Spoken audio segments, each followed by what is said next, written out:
Inside the elven forest, two hot chicks were under attack by a gang of hideous, disgusting scumbags. But as one of the maids' faces was shoved into the dirt, a knight appeared out of nowhere, slicing the men down with a single swing. This overpowered jerk was Ark, who had woken up under a tree after being reincarnated into this world. Sporting a tattered twilight cloak and wielding a wyvern sword, Ark possessed skills from all the game classes, not just one, although he could cast the wyvern slash spell to obliterate all the trees before him and even unleash Hell's Inferno to torch the forest. The chunky guy realized that using those powers made him ravenous. Before he could starve, he used his gate ability to teleport to town. However, he almost kissed the ground when he reappeared. He managed to use his dimensional movability spell to zip across the world. But all this magic drained his water points. As he tried to drink from a river, he realized he was a hideous, disgusting skeleton. Knowing the townspeople would kill him on sight, he disguised himself and sneaked through the alleys until he spotted the hottest elf girl of his dreams. She promptly ignored his ugly cosplay and walked away. Throughout the town, he searched for her until he reached the mercenary guild, where he asked the guild master about her whereabouts. The guild master rejected his desperate pleas, telling him he must slay various monsters before earning any money or information. The guild master felt sorry that such a powerful knight had to take on these quests, believing he was doing it to find the mother of his sick child. Little did they know, the only thing noble about this knight was his plan to royally clap the elf with his Excalibur. After killing all the boars and completing his quests, he encountered a group of bandits who had ambushed some soldiers and were stripping the girls. As the princess screamed for her maid with the enormous assets, Ark realized he was the only skeleton in this world and wouldn't let anyone else get a bone. Just as the princess was about to be given a bone, Ark teleported behind the man and sliced 3 of them in half. The rest of the bandits, realizing what just happened, started fleeing. But Ark unleashed his ultimate ability, Wyvern Slash, burning the bandits to ashes. The 2 chicks thanked him for saving them, and as he escorted them to find the medicinal herbs they sought, he spotted an injured 9-tailed fox. When he approached it, the fox tried to bite him, but he used his monk magic to heal it, allowing it to walk without pain. The cute fox began following him around, and he decided to name it Panta. As they continued their journey, they finally found the white wisteria tree, but as Marker ran closer, a massive basilisk emerged from the darkness. But before it could squash her like a bug, Ark teleported and narrowly blocked the poison fog that the giant lizard belched out. While trying to figure out how to defeat his scaly foe, the beast unleashed a flurry of claw attacks that Ark barely managed to fend off, until one nearly crushed him. But before its slimy tongue could take him out, he teleported out of its reach. Ark was starting to tire from all this dodging and blocking. At that moment, the basilisk prepared to unleash its ultimate ability, and as it cast its petrification spell, Ark used his divine shield to neutralize all status effects and nullify the attack. Even so, the basilisk kept attacking, using its poisonous fog to try and end his miserable life. But Ark found an opening to unleash his S-rank ability, defeating it with a single blow.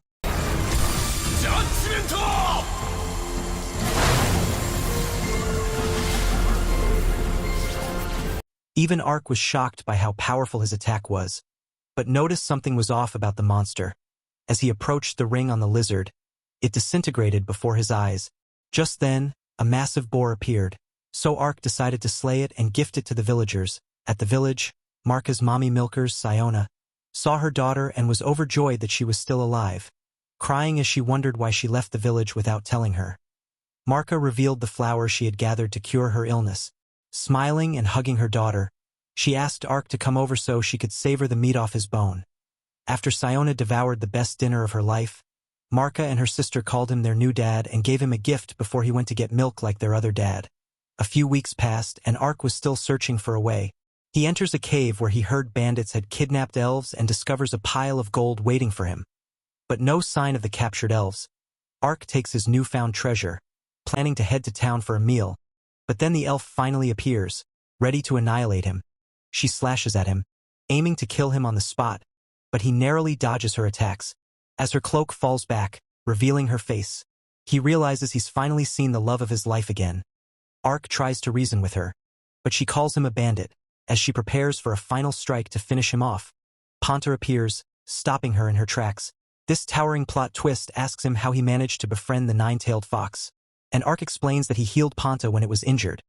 The elf girl apologizes for mistaking him for a bandit and explains she came to rescue the hunted elves. However, the elves are already gone, and Ark tells her he destroyed all the bandits. She prepares to leave, but Ark tries to find a way to turn this encounter into a plot twist where he's twisting her plot. Sorry, I meant Ark tries to find a way to work with her. She refuses because he's just a human knight and runs away. Although this encounter discourages him, he knows that no gamer can pass up the chance to help a beautiful elf, and he strengthens his resolve. The rest of his nights are spent wondering how he could ever find her again. But the hard bones in his body won't let him give up. The next morning, he sets off to the elf forest, hoping to find her. But the Ninetails warns him that there are enemies around. An elf runs by, and a bandit captures her, showing her off to his leader. He stabs her in the leg, telling her to beg for mercy. But even after she begs, he continues to stab her. Ark sneaks around, seeing that the elves are trapped behind a cell with their lives threatened. Just as he is about to act, Mrs. Giant Cannonballs charges in, obliterating the men in her way. The bandits gang up on her, but she slashes one of their arms and charges forward, destroying the rest who stand in her way. She strikes fear into them, continuing to slash through every single bandit in her path. The bandit leader stops her, threatening to kill the small elves if she continues resisting. He tells her he will just inspect her merchandise, and a Isekai plot is about to unfold. Ark flashes in and launches the leader toward a tree, saving the elves and impressing the love of his life. After all the bandits are completely destroyed, Mrs. Nuclear Missiles wonders how to find the key to free the kids, but Ark smashes the lock with his hand to free them. One of the kids, however, has a cursed collar that is draining her life. She tells Ark that she can't break it, but Ark uses his magical abilities to free her from the curse and heal all her wounds. Hot Elf Girl realizes this guy is no ordinary knight and wonders what else his bone can do to her in. I meant the damsel in distress begins falling in love with her knight in shining armor, because this is a wholesome and family-friendly show. Ark continues to play with the kids to help them recover from their traumatic experience, and Mrs. Giant Blaster introduces herself as Ariane, just as he finally enjoys some alone time with her. A bird arrives to warn her that their elf headquarters are under attack, and Ariane asks if she could hire him to help. Although she's never trusted a human in her entire life, she decides to give him a chance since he saved all the other elves. After teleporting her near the lethal river, she realizes that he possesses the forbidden long teleportation skill and wonders how he can cast it without an incantation. By the time they reach the bridge, he uses his teleportation magic to sneak them into an alley. Ariane reveals that they will be meeting her lifelong friend. Hearing this, Ark anticipates meeting another hot elf chick, but when he turns around, he realizes it's a hideous Russian moron, crushing all his dreams with the window being their only way inside. Ariane ensures the roof is empty and tries to get in.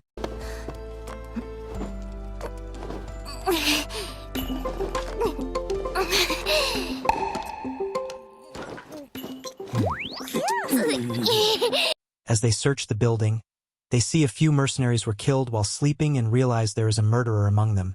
They decide to split up, and while Ark teleports down the hallway, he flashes into another room filled with dead bodies, where a ninja almost kills him. However, when she sees the Ninetails sitting on top of him, she realizes he must be a good man for befriending a spirit creature and apologizes for attacking him.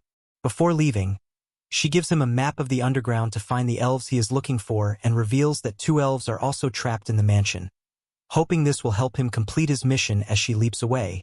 However, Ark wonders what she's talking about, as his only mission now is to find that hot cat ninja girl.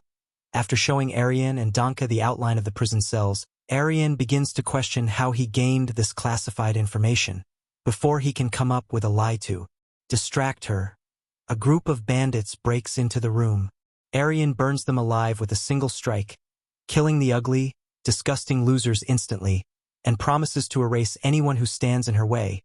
A few minutes later, they find the group of elves in their cells. Ark stretches the iron bars apart to free them, allowing them to finally feel safe after enduring all their torture. He then teleports them outside, and noticing the cursed seal on their necks, Ark activates his uncursed magic to free them. This spell only the archdukes could cast astonishes Danka. He promises to take care of the girls while they invade the mansion. Ark then holds onto Arian and uses his dimensional move to teleport towards the final two elves. In the distance, the ninja girl wishes to meet him again someday. Inside the Lord's manor, two elves are tied to a bed, about to be involved in a sekai plot. The grotesque man applies a white cream to the elf's belly, and she makes clot-filled noises. Outside the building, Ark teleports through the air, reaching the top of the manor and attacking the guards stationed there.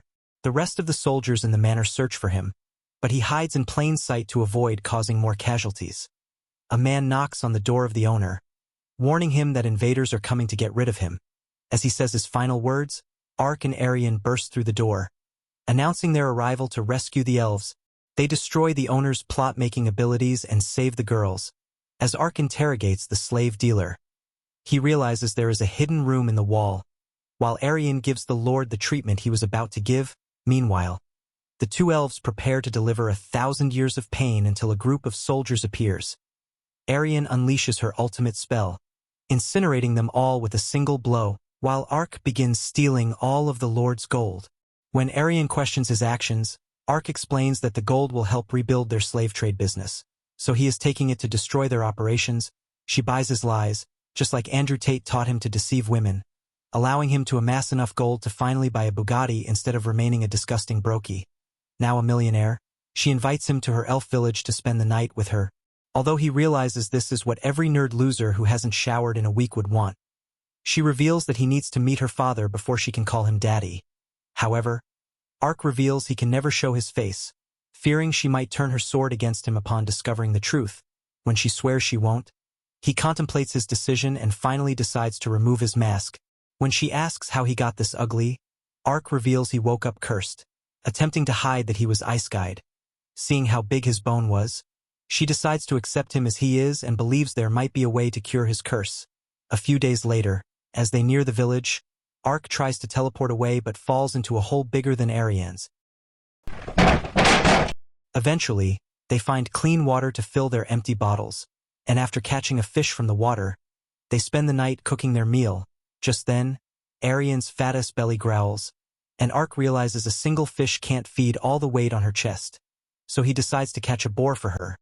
While he is gone, she sees Ponta sleeping and restrains herself from petting him so the poor creature can sleep peacefully. However, the menace wakes up anyway, and when Ark returns with the boar, he finds her rubbing Ponta on her massive chest.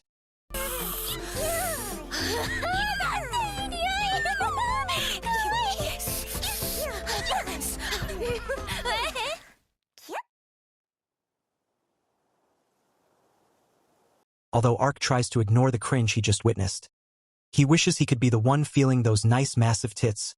The following morning, after passing through the forest, they finally arrive at the elven village gates. So as Ari announced her arrival, the gates swung open immediately. Inside the village, the elder introduced himself as Dylan and revealed that Ari was their daughter. Her mother, Glennis, tried to deceive Ark about her age, hoping he'd become interested in her and they could all enjoy a threesome. But Ark wasn't into cougars, so he quietly rebuffed her advances. Dylan began questioning why they attacked Lord Triton's mansion. He worried their actions would start a war and couldn't understand why they couldn't leave without setting the place ablaze. Ark decided to explain everything. By the time he was done, Dylan was convinced they weren't guilty after all but revealed he needed to explain everything to the other elders. Ari offered to accompany him for support, and Dylan told her they would be leaving in the morning. The next day, when Ark woke up, Glennis told him they had already left. After wandering through the city, she asked him to spar with her. That evening, when they reached the forest, she informed him she intended to test his long sword. She wanted to see if he was strong enough to protect her daughter, but as she rushed at him, she pretended to attack his head, then immediately flashed behind him, sweeping him off his feet, mocking his fighting skills. She told him even a newborn would move faster than his sluggish, worthless body. She instructed him to prepare for her next attack, and Ark realized this was the first time he was up against someone stronger than him. So he tried to learn from her techniques. However, as she lunged towards him, she swept him before he could react, continuing to strike his body. By sunset, Arkansas was already worn out from having his face used as a mop, so he decided to feint a jab. He teleported behind her to strike, but she countered with 100 jabs, sending him crashing to the ground. As he lay on the grass, he felt bad for letting Andrew Tate down by losing to a woman in her own home, deciding to soak in a bath. He began wondering if Ari would join him in the showers. Meanwhile, Yes! Oh.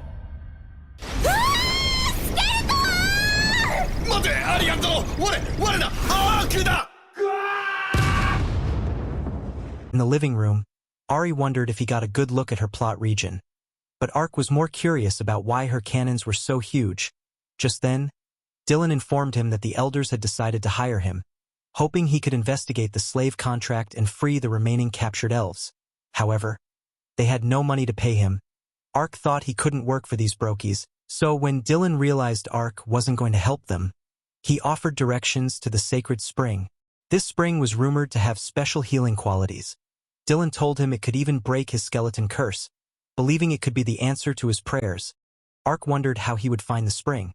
So Dylan revealed it was near the Lord Crown, a rare dragon tree that housed the Dragon Lord. This tree was the secret pathway to finding the spring, but Ari warned him that the dragon would obliterate any invader who disturbed the spirits inside the sacred spring. However, she thought they could be granted permission to enter and was certain it would ensure their success. When she told him she'd be joining him inside, Ark wondered if she'd finally warm his skeletal heart and agreed immediately. That night in his room, he started pondering if his skeleton form was truly a curse, given it was his game avatar's appearance. Just then, he remembered his uncurse spell could remove any curse and decided to give it a try. Anicaps. Huh? Oh? Oh! Oh! However, the flesh disappeared instantly, so he tried the uncursed spell again, but it disintegrated once more. Come morning, they set off on their new journey through the forest, aiming to find the remaining elves from the trafficking contract. Meanwhile, Ark was pleased to have discovered his skeletal form was due to a curse but wondered if the sacred spring would permanently heal his body. That evening, they decided to dine at an inn. When Ari suggested they travel through the forest for a quicker route, the innkeeper appeared, warning them of the danger. She explained that haunted wolves had taken over the forest and had even made a few people their dinner. After she left, Ari still suggested they continue as planned. The next day, they journeyed through the forest, and Ari revealed her plan to collect the wolves' tails for her sister. She had found out that their fur would make a stunning veil and thought it would be the perfect gift. Suddenly, wolves emerged from the bushes. When Ark slew one, it vanished, revealing it was an illusion. As Ari slashed through the illusionary wolves, Ark dodged one, but another bit down hard on his armor.